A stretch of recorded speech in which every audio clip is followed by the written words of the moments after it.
Hi Martina! Here's the discussion where I'm supposed to talk with myself.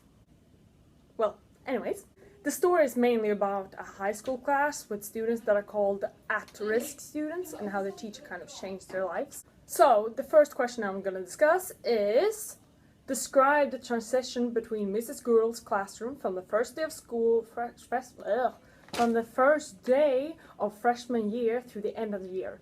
How has the new student changed? How has Miss Yule changed? Well, in the movie, the teacher starts her first day by dressing up like a teacher and writing a name on the blackboard and trying to be kind of strict and, trying to create a kind of formal introduction to her new students. She's really trying to gain respect, but she will soon realize that this is very unpopular among the students. So the next lesson, she tries to be more like them, to play the music in the classroom and, really try to fit in, but this really doesn't really work. It's not until they have a kind of very deep discussion together and when when they are talking about life and their situation and when they really get together and talk that their relationship between the students and the teacher change. And I actually think that that's kind of the way it works in reality too, that teachers cannot not be strict and students cannot be like, oh, this is a teacher.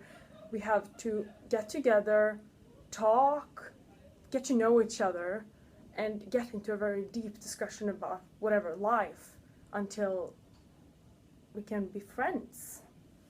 One of the other questions on the stupid paper is about trust and why trust is so important between relationships. And I think that's what's the most important. That we trust each other, that we can rely on each other, that we can talk, that we can, that we can be friends. That's exactly what friendship is. That is that we have trust in each other and that we can help each other out. And I think trust is the most important thing in relationships.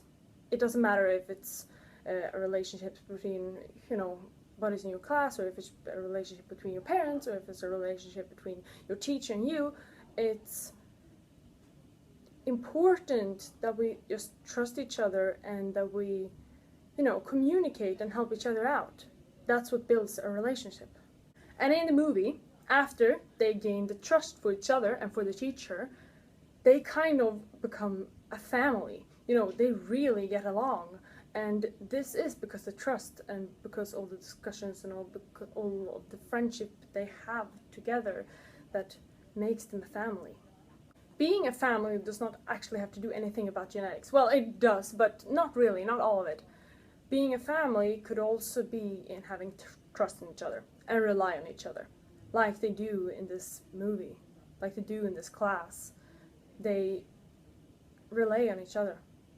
And in the movie, this trust that they have for each other and this family that they've created in this class and all the all the friendship and happiness they have among each other, that's what helps them to get out of this deep hole. That's what makes them succeed. That's what makes them not being these at-risk students anymore. That's what's really changed their lives. It's not the teacher that does miracles. The teacher only brought everyone together. That's what she did. She brought everyone together. They became friends, and that changed their whole lives. And I think that's exactly the thing that's happened in reality too, that we don't need to change a whole society. We don't need to change a whole class, if that's the case. We don't need to change the whole world. The only thing we need to do is to bring people together, make people trust each other, and we will work miracles. That's the truth. That's the message of the movie.